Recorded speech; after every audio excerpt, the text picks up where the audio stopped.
Bismillahirrahmanirrahim. Assalamualaikum warahmatullahi wabarakatuh. Alhamdulillahi wa kafa, wassalatu wassalamu ala nabiyyihil mustafa wa ala alihi wa ashabihi ahli sidqi wal wafa. Jamaah pemirsa Ramadan Karim yang dirahmati Allah, alhamdulillah saya Muhammad Aqil Haidar bisa menemani kembali para pemirsa yang semoga selalu dalam lindungan Allah Subhanahu wa taala. Yang insya Allah pada kesempatan kali ini kita akan membahas tentang klasifikasi daripada sholat sunnah. Kita tahu bahwasanya sholat sunnah itu begitu banyak.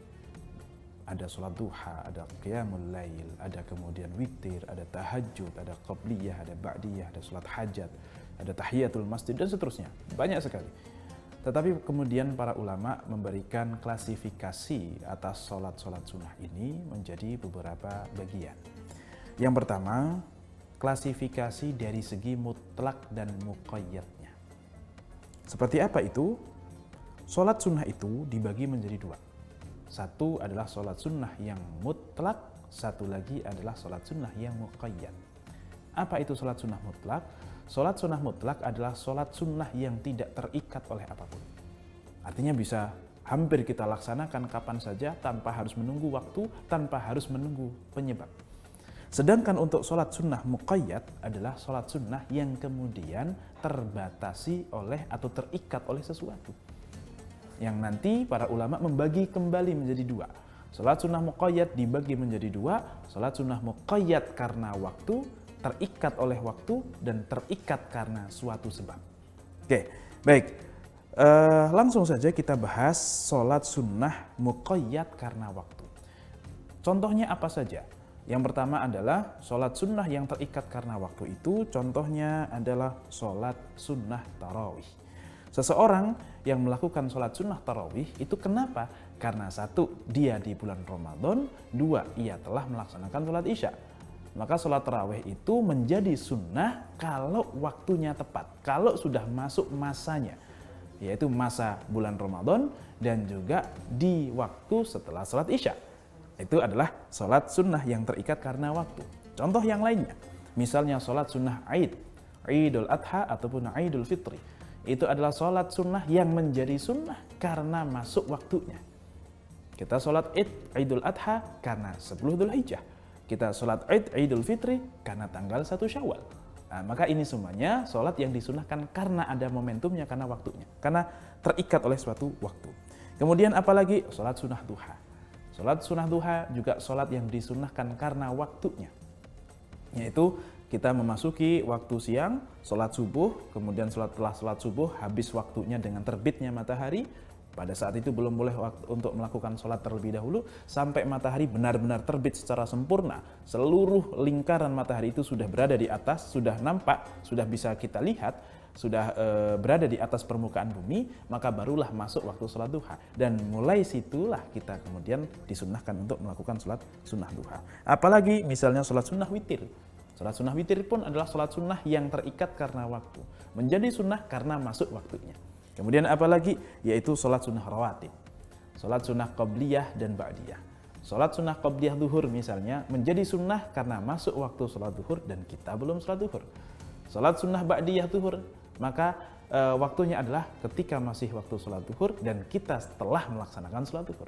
Itulah sholat sunnah rawatib. Dan semua ini masuk ke dalam kategori sholat sunnah yang muqayyad, muqayyadnya karena waktu. Yang terikat, terikatnya karena waktu.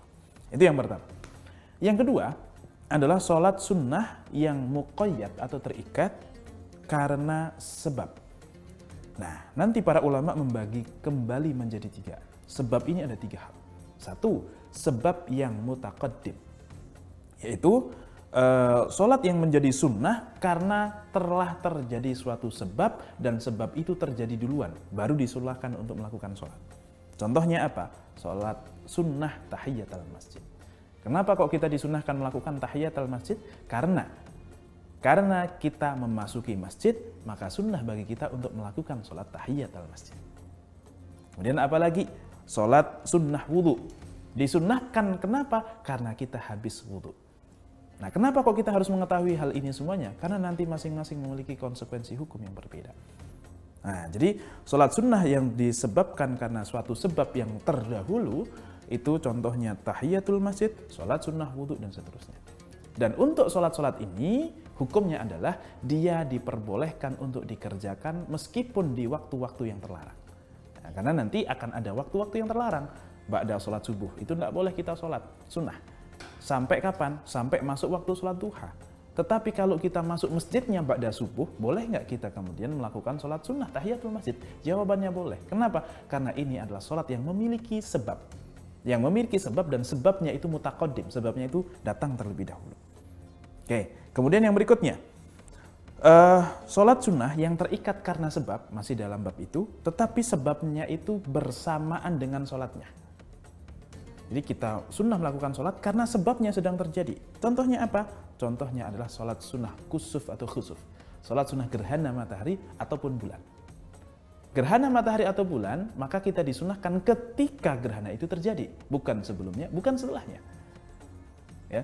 Kemudian apalagi sholat sunnah istisqa, sholat sunnah meminta hujan. Itu pun sholat yang disunahkan karena sebab dan sebabnya itu sedang terjadi. Yaitu ketika kekeringan, belum turun hujan, maka kita pun disunahkan untuk sholat meminta hujan. Begitu sudah hujan, maka sudah tidak disunahkan lagi untuk melaksanakan sholat.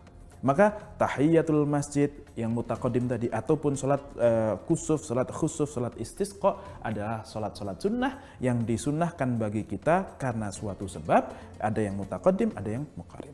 Kemudian yang terakhir, yaitu sholat sunnah yang terikat karena sebab, tapi sebabnya itu datang belakangan. Jadi sholat dulu kita, baru terjadi sebabnya. Contohnya apa? Yaitu sholat sunnah taubah. Seseorang yang mau bertobat, maka disunahkan sholat terlebih dahulu, kemudian setelah itu baru bertobat.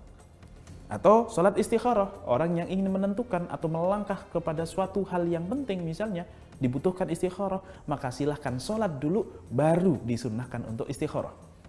Ya, jadi bukan memilih dulu baru istikharah, tetapi istikharah dulu baru memilih. Nah, kurang lebih seperti itu. Kemudian sholat sunnah hajat, kita memiliki suatu hajat, kebutuhan yang ingin kita lakukan. Maka sebelum kita menunaikan hajat-hajat kita itu, disunahkan bagi kita untuk melaksanakan sholat terlebih dahulu. Nah, maka sholat-sholat ini menjadi sunnah hukumnya karena akan terjadi sesuatu. Karena kita merencanakan sesuatu. Karena suatu sebab yang datangnya belakangan.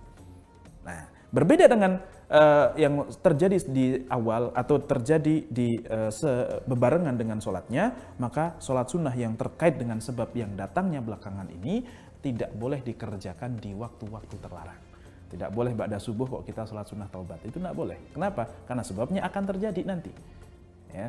Berbeda dengan sholat gerhana matahari, itu boleh dilakukan setelah sholat asar. Karena memang waktunya pas itu. Nah, itu tidak masalah. Nah, ini perbedaan konsekuensi hukum dari beberapa hal yang tadi. Oke. Dan seluruh daripada sholat ini, ya, itu hukumnya adalah sunnah. Dan terikat dengan sebab. Entah sebab yang mutaqaddim, muqarrin, ataupun yang mutaakhir, dan juga terikat karena waktu. Ini masuk ke dalam bagian sholat-sholat sunnah yang terikat. Nah, yang berikutnya adalah sholat-sholat sunnah yang mutlak, yang tidak terikat. Selain daripada sholat sunnah yang terikat tadi, ada satu sholat sunnah lagi yang mutlak, yang tidak terikat oleh apapun. Yaitu namanya ya sholat sunnah mutlak. Mutlak itu artinya bebas. Contohnya apa? Contohnya adalah sholat sunnah mutlak dan sholat sunnah tasbih. Sholat sunnah tasbih itu tidak terikat waktu, tidak terikat sebab. Ya, tidak boleh kita lakukan hanya di waktu-waktu terlarang saja. Di luar itu maka boleh. Contohnya begini. Di waktu duha, kita mau melakukan sholat duha, ternyata sudah sampai 12, sudah habis kita kerjakan semuanya. Tapi kita masih ingin melaksanakan sholat. Terus sholat apa yang kita lakukan? Sholat yang kita lakukan adalah sholat sunnah mutlak. Sholat sunnah mutlak ini bisa kita lakukan tanpa menunggu sebab, tanpa menunggu waktu yang spesifik, cukup hindari waktu-waktu yang terlarang saja. Baik, itu pembagian sholat sunnah dari sisi mutlak dan muqayyad. Masih ada pembagian dari sisi yang lainnya, akan kita bahas di segmen yang berikutnya. Tetap bersama kami.